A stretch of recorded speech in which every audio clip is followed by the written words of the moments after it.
Welcome to Spiritual Calisthenics. Christ is in our midst. On November 13, we commemorate St. John Chrysostom, the Archbishop of Constantinople.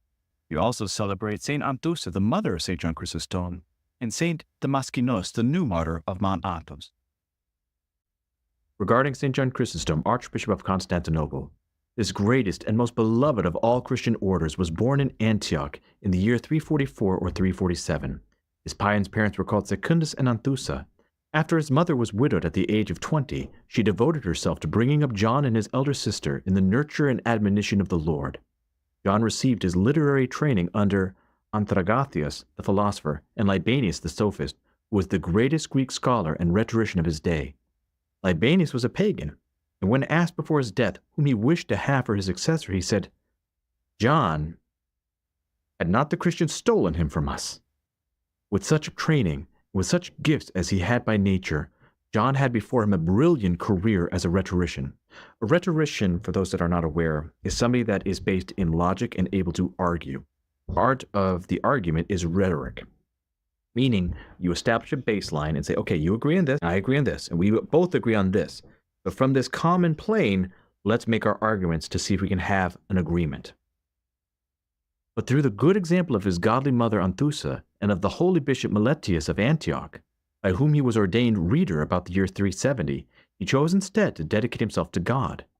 From the years 374 to 381, he lived the monastic life in the hermitages that were near Antioch. His extreme asceticism undermined his health, compelling him to return to Antioch, where St. Meletius ordained him deacon about the year 381. St. Meletius was called to Constantinople later that year to preside over the Second Ecumenical Council, during which he fell asleep in the Lord. In 386, Bishop Flavian ordained John presbyter of the Church of Antioch. Upon his elevation to the priesthood, his career as a public preacher began, and his exceptional oratorical gifts were made manifest through his many sermons and commentaries. There are a couple of things that are important for us to understand here. First, St. John and St. Basil the Great were contemporaries, and St. John Chrysostom wrote a book on the holy priesthood in which he has a dialogue with St. Basil the Great as to why he should not enter into the priesthood, showing us that St. John Chrysostom had such reverence for the holy priesthood and for the work of the priesthood that he felt he was ill-equipped, though he has a prayerful humility in everything that he does. His commentaries and sermons were distinguished by their eloquence and the remarkable ease with which rich imagery and scriptural allusions are multiplied by their depth of insight into the meaning of Scripture and the working of God's providence, not least of all by their earnestness and moral force, which issue from the heart of a blameless and guileless man who lived first what he preached to others. It is also understood, if you look at the skull of St. John Chrysostom, that his ear is still intact on the skull, even though the rest of the skull, of course, has vanished after his death. This ear is intact because it is said that St. Paul and angels whispered to him the true meaning of what was written so that St. John Chrysostom clearly understood. Chrysostom literally means golden mouth because he was so eloquent in everything that he preached. It was like gold pouring forth from his mouth. Because of his fame, he was chosen to succeed St. Nectarios as Patriarch of Constantinople. He was taken away by stealth to avoid the opposition of the people and consecrated Patriarch of Constantinople on February 28, 398 by Theophilus, Patriarch of Alexandria, who was to prove his mortal enemy. At that time, the Emperor of the East was Arcadius, who had St. Arsenius the Great as his tutor. Arcadius was a man of weak character and much under the influence of his wife Eudoxia. The zealous and upright Chrysostom's unsparing censures of the lax morals in the imperial city stung the vain Eudoxia. Through Theophilus' plotting and her collaboration, St. John was banished to Pontus in 403. The people were in an uproar, and the following night an earthquake shook the city. This so frightened the Empress Eudoxia that she begged Arcadius to call Chrysostom back. While his return was triumphant, his reconciliation with the Empress did not last long. When she had a silver statue of herself erected in the Forum before the Church of the Holy Wisdom, St. Sophia, in September of 403, and had it dedicated with much unseemly revelry, St. John thundered against her, and she could not forgive him. In June of 404, he was exiled to Cucusus, on the borders of Sicilia and Armenia. From here, he exchanged letters with Pope Innocent of Rome, who sent bishops and priests to Constantinople requesting that a council be held. St. John's enemies, dreading his return, prevailed upon the emperor to see an insult in this, and had John taken to a more remote place of banishment called Idias, near Caucasus. The journey was filled with bitter sufferings for the aged bishop, both because of the harshness of the elements and the cruelty of one of his 310 guards. He did not reach Pityus, but gave up his soul to the Lord near Comana, in Pontus, at the chapel of the martyr Basilicus, who had appeared to him shortly before, foretelling the day of his death, which came to pass on September 14th, 407. His last words were, "Glory be to God for all things." His holy relics were brought from Comana to Constantinople 31 years later by the Emperor Theodosius the Younger, and St. Pulcheria, his sister, the children of Arcadius and Evdoxia, with fervent supplications that the sin of their parents against him be forgiven. This return of his holy relics is celebrated on January 27th. St. John was surnamed Chrysostom, golden-mouthed, because of his eloquence. He made exhaustive commentaries on the divine scriptures, and was the author of more works than any other church father, leaving us complete commentaries on the books of Genesis, the Gospels of Saints Matthew and John, the Acts, and all the epistles of St. Paul. The extant works are 1,447 sermons and 240 epistles. 22 teachers of the church have written homilies of praise in his honor.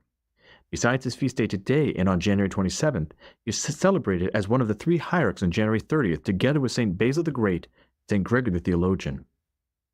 It should be noted that because September 14th is the exaltation of the cross, the saint's memory has been transferred to this day. The grace of your words illumined the universe like a shining beacon.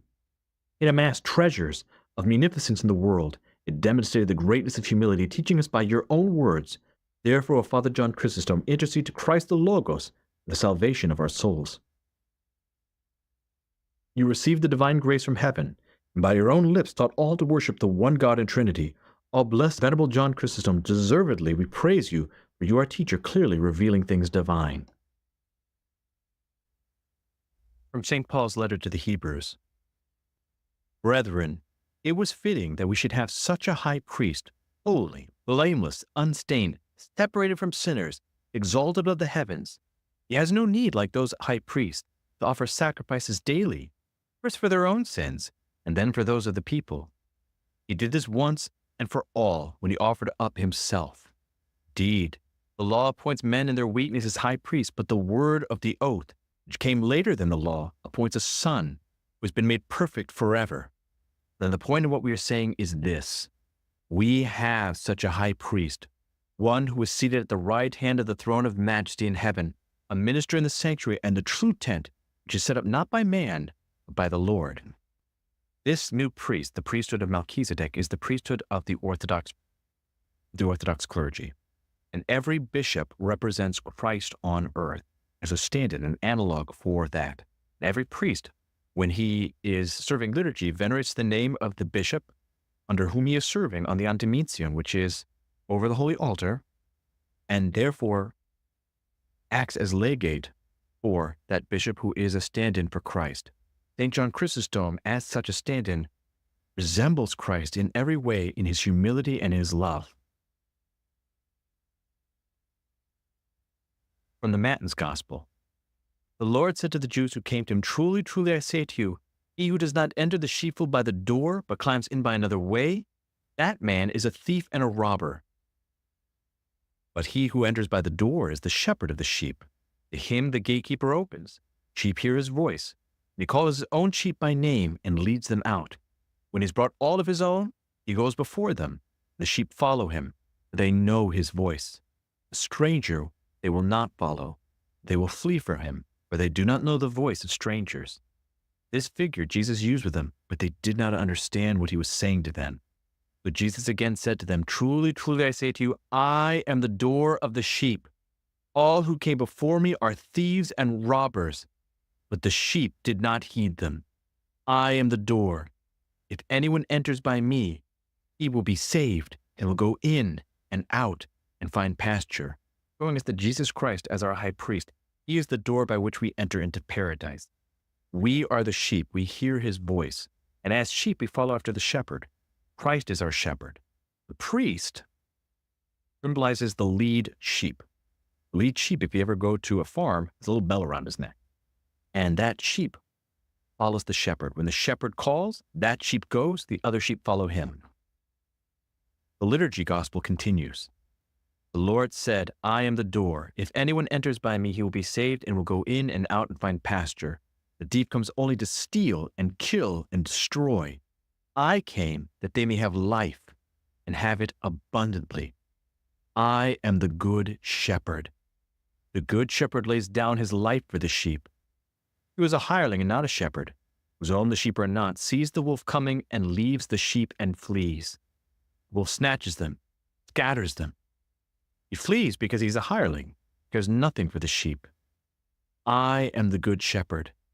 I know my own, and my own know me, as the Father knows me, and I know the Father, and I lay down my life for the sheep. This shows us exactly who Christ is. He is the good shepherd. He is the one who looks for each individual person, no matter how far that person has fallen, and he goes, and he calls for him, and he saves him. And I have other sheep that are not of this fold. I must bring them also, and they will heed my voice. Meaning that not only to the people of Israel, but also the Gentiles, and to all the world. All the people that are seeking after Christ will heed his voice and follow him. So there shall be one flock, one shepherd. I hope that you've enjoyed today's spiritual calisthenics. Have a blessed and wonderful day.